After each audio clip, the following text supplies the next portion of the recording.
복된 소식 아름다운 소리 AM 1590kHz 시카고 기독교 방송입니다.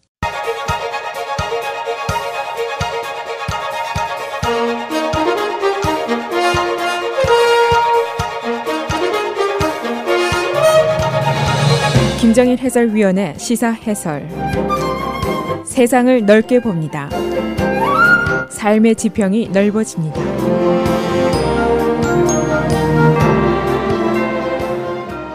시사 해설입니다. 2016년도 대선 전 이제 예선이 거의 끝나갑니다. 다음 주 화요일에 캘리포니아 그리고 뉴저지 예선이 있으니까 이것이 끝나면 사실상 끝입니다. 결국 힐러리 클린턴 대 도널드 트럼프의 대전이 이제 5개월 동안 벌어지게 됩니다. 선거전은 이미 본선 대결로 이제 체제가 변화됐고, 지금 현재 시점에서 선거전을 보면은 몇 가지 중요한 사실을 발견할 수가 있습니다. 첫째는 트럼프 대 클린턴 양자 대결이 매우 근접전이 될 것이라는 그런 사실입니다. 불과 몇 달 전까지만 해도 상상을 하지 못했던 일입니다. 또 다른 점은 이번 선거전이 매우 분열적이고 어글리하고 신랄한 선거전이 될 것이다. 다시 말해서 이번 선거전은 아주 심각한 진흙탕 싸움이 될 것이다. 그런 예상입니다. 또 한 가지, 이번 선거전은 매우 비전통적이고 비정상적인 경쟁이 될 것이다. 그래서 선거 전략도 상상하지 못했던 것들이 이제 나올 가능성이 있습니다. 누가 더 창의적이냐, 누가 더 민첩한가, 이것이 이제 문제가 됩니다. 그래서 오늘은 현 시점에서 트럼프와 클린턴의 여론조사 지지도가 어느 정도 와 있는지, 또 양자가 가지고 있는 문제점은 무엇인지, 이점은 무엇인지, 또 선거 전략가들이 보는 의견은 어떤 것인지 간략하게 정리를 하겠습니다. 우선 현 시점의 지지도 조사입니다. CNN 조사인데 The Poll of Polls 이런 이름이 붙어 있습니다. 지난 2주 동안 전국을 대상으로 해서 벌어진 여론조사 5개를 종합한 것입니다. 그래서 여론조사들 중에 여론조사다. The Poll of Polls 이런 이름이 붙어 있습니다. 그 결과를 보니까 클린턴의 지지율이 45%, 트럼프 43%, 불과 2% 차이로 나타났습니다.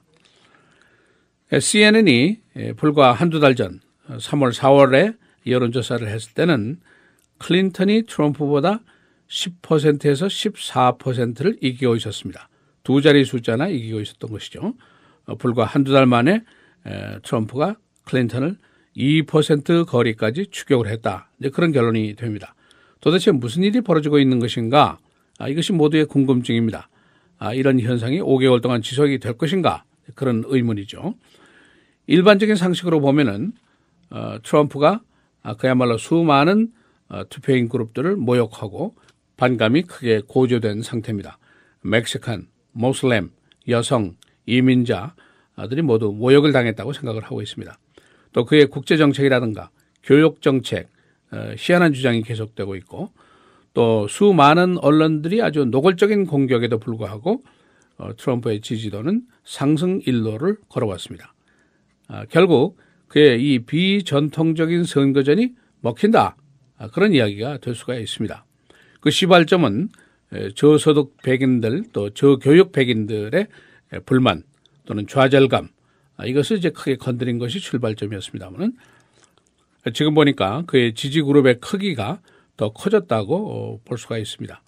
이제 본선이 시작이 되면은 결국 민주당이나 공화당이나 태기를 해라 이런 선택의 이제 경쟁이 되기 때문에 지식층 또는 부유층들도 일단은 트럼프로 갈 가능성이 높다 이렇게 볼 수도 있습니다. 상대적으로 힐러리 클린턴에 대한 반감이라든가 비호감도 이것이 높은 것도 결과적으로 트럼프의 상승 일로에 공헌을 했지 않느냐, 그런 그 해석도 가능합니다. 여하튼 이것이 지금 현재 벌어지고 있는 이 현상입니다. 중간 결론을 보면은 트럼프에게 이번 선거전은 일단 uphill battle이다. 그러니까 불리한 싸움이다. 그러나 트럼프를 결코 과소평가해서는 안 된다. 건물이다. 그런 결론들을 내고 있습니다. 예를 들면 아리 플래처 부시 대통령 당시의 화이트하우스 대변인이었죠. 이 사람이 이런 얘기를 했습니다. 내년 1월에 도널드 트럼프가 화이트하우스 오벌 오피스에 앉아 있다고 하더라도 나는 크게 놀라지 않을 것이다. 이런 얘기를 했습니다. 지금부터 이제 오는 11월까지 정치 기상도가 이제 계속 변화를 하겠습니다만은 기본적인 지도가 있습니다. 소위 Electoral College Map이라는 것이죠. 선거인단의 지도인데 이제 개인들이 투표를 하게 되면은 해당 주에서 승자가 이제 인구 비례로 지정이 된 선거인단을 독식하게 되는 그런 제도입니다. 새로운 지도가 눈앞에 놓여 있는데 트럼프가 이제 2012년도 밋 람니의 승리주를 반드시 이겨야 합니다. 거기다 플러스 소위 스윙 스테이트, 선거 때마다 민주당 공화당으로 성향이 바뀌는 주들, 여기에서는 이제 선전을 해야만이 이길 수 있다. 그런데 그 대상 주들이 바로 버지니아, 플로리다, 오하이오, 콜로라도 이런 등지가 이제 중요한 접전지로 예상이 되고 있습니다. 현재 트럼프가 펜실베니아, 오하이오 등지에서 클린턴과 거의 백중세를 보이고 있습니다. 트럼프의 승산이 있다는 그런 이야기죠. 이제 금년 선거전에서 뭐니 해도 가장 중요한 지역이 바로 우리가 살고 있는 중서부입니다.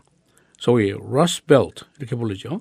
공업, 제조업, 산업이 발달한 지역인데 여기가 바로 오하이오, 미시간, 위스콘신, 인디애나, 미네소타, 펜실베니아 이런 주들입니다. 바로 우리가 살고 있는 이웃 주들인데 여기에 일리노이 주가 빠져 있는데 이유는 일리노이 주는 시정 일관 민주당에게 표를 던져준 주기 때문입니다. 이 트럼프가 지난 예선에서 미시간에서 이겼고 인디애나에서 이겼고 펜실베니아에서 이겼습니다.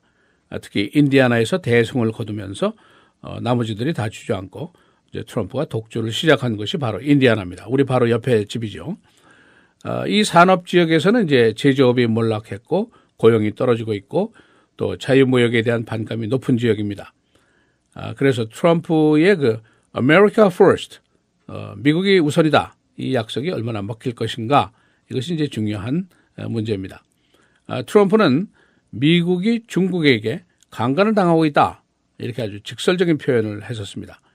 다시 얘기하면 국제자유교역 때문에 근로자가 일자리를 잃게 되고 미국이 결국 2등 국가가 되어간다. 이렇게 하면서 이제 국민들을 자극한 것이죠. 이것이 과연 얼마나 먹힐 것인가 이것이 이제 굉장히 중요한 문제입니다. 클린턴은 또 왜냐하면 상대적으로 이 free trade, 자유무역을 계속 추진한 사람이고 자유무역에 대한 신봉자입니다.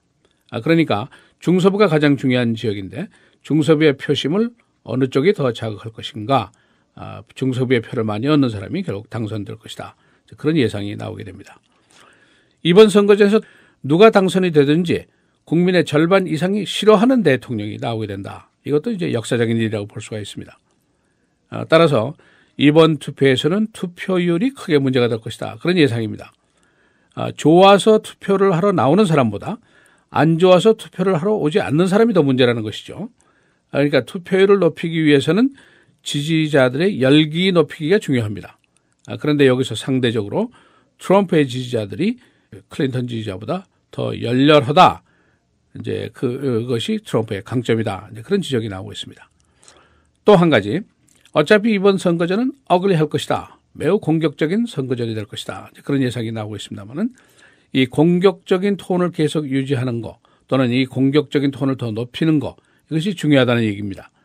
여기에는 이제 트럼프가 더 능력이 있지 않겠느냐 그런 그 분석들이 나오고 있죠.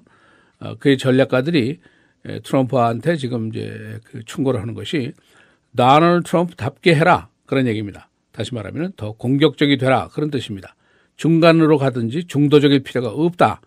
그러다가 오히려 표를 잃는다. 그런 충고를 하고 있다는 것이죠. 그런데 그렇다고 여성 빼고 히스패닉 빼고 에이시안 빼고 모슬렘 빼고 흑인 빼고 그렇게 되면 표가 나올 때가 곤란하죠. 여기에 바로 트럼프의 고민이 있습니다. 그런데 이제 클린턴에도 문제가 있습니다. 한 공화당 선거 전략가가 이제 비유를 들은 것이 있는데 클린턴이 팔이 8개고 다리가 8개인 괴물 상대와 싸워본 적이 없다. 이제 그런 얘기를 합니다. 무슨 얘기냐면은 지난 선거전에서 바짝 마르고 미들네임이 후세인이고 초선 상원의원이고 그런 오바마도 이겨내지 못했지 않느냐 그런 얘기죠. 그 트럼프의 공격이 굉장히 기대했던 것보다 훨씬 더 거셀 것인데 이것을 과연 이겨낼 수 있을 것이냐 걱정을 하고 있는 겁니다. 이미 트럼프가 빌 클린턴의 그 여성 편력을 이제 공격을 했는데 그의 여성 편력은 강간이다. 그렇게 규정을 하고 있습니다. 이 사람이 요즘에 이제 클린턴을 부르는 호칭이 crooked 힐러리 이렇게 부릅니다. 부정직한 힐러리, 다시 말하면 거짓말쟁이 힐러리 이렇게 한마디로 부르고 있는데 트럼프가 예선 때 한참 자신을 추격해오던 마르코 루비오 상원의원을 보고 Little Marco, 이 꼬마 말코라고 얘기를 하다가 한 방에 날려버린 적이 있습니다. 아직 클린턴 쪽에서는 이렇게 그럴듯한 호칭을 발견하지 못하고 있는 것으로 보이고 있습니다. 시사해설 김정일입니다.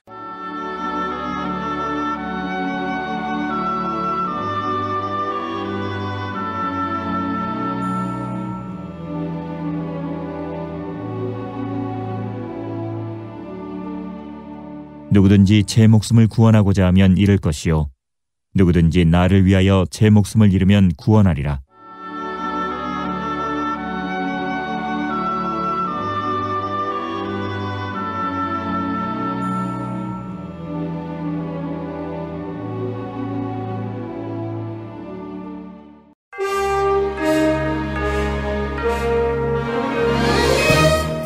헤드라인 뉴스입니다. 클린턴과 샌더스가 내주 화요일 캘리포니아 예선을 앞두고 열띤 마지막 선거전을 펴고 있습니다. 양자의 지지도는 백중세입니다. 샌더스는 계속해서 슈퍼 델리게이츠를 차지하기 위한 라비를 벌이고 있습니다. UCLA의 어제 총격 사건, 살인 및 자살 사건이었습니다. 범인이 대학 캠퍼스에 침입해서 총격을 가해서 교수 한 명이 숨지고 자신은 자살을 했습니다. 수업 중이던 학생들이 대피 소동을 빚었습니다. 경찰은 아직 가해자에 대한 정보를 자세히 밝히지 않고 있습니다. PGA가 토너먼트 장소를 마이애미에 있는 트럼프 골프 코스에서 멕시코로 옮기게 됩니다. PGA 측은 대회 경비 문제라고 이유를 밝혔지만 정치적인 이유도 뺄 수 없는 조치였습니다. 트럼프는 PGA가 납치 보험을 들여야 할 것이라고 비꼬았습니다. 이집트 에어의 블랙박스 수색이 계속되고 있습니다. 프랑스 해군은 블랙박스의 시그널을 청취했습니다.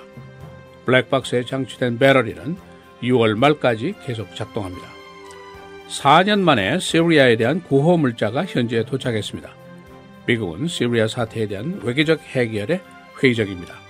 러시아의 태도 때문입니다. 미국은 일단 휴전을 추구하고 있습니다. 휴스턴, 24살 난 여교사가 13살 난 남자 학생과 성관계를 갖다가 경찰에 체포됐습니다. 미성년자 성추행 혐의입니다. 여교사는 중범으로 처벌을 받게 됩니다. 시카고 공립학교가 가을 학기에 문을 열지 못할 가능성이 높습니다. 시교육청은 만일 주정부가 교육 예산을 통과해서 제공하지 않을 경우에 학교 문을 열 수 없을 것이라고 밝혔습니다. 주의회 예산 상하원의 이견으로 성안되지 못했습니다. 맥도날드이 본부를 옥팍에서 시카고로 옮길 것으로 알려졌습니다. 대상지는 시카고 다운타운 서쪽에 있는 오프라 윈프리의 하퍼 스튜디오. 이 스튜디오는 작년부터 비어 있습니다. 시카고에 본부를 둔 자선기관 맥카터 파운데이션이 1억 달러의 상금을 내걸었습니다. 국제 문제 해결을 위한 방안 공모를 위한 상금입니다. 날씨입니다. 오늘 내일 계속해서 맑겠고 최고기온은 각각 80도입니다. 토요일 흐리고 비 81도, 주일 월요일 계속해서 맑고 흐리고 주일의 최고는 75, 월요일은 76도입니다.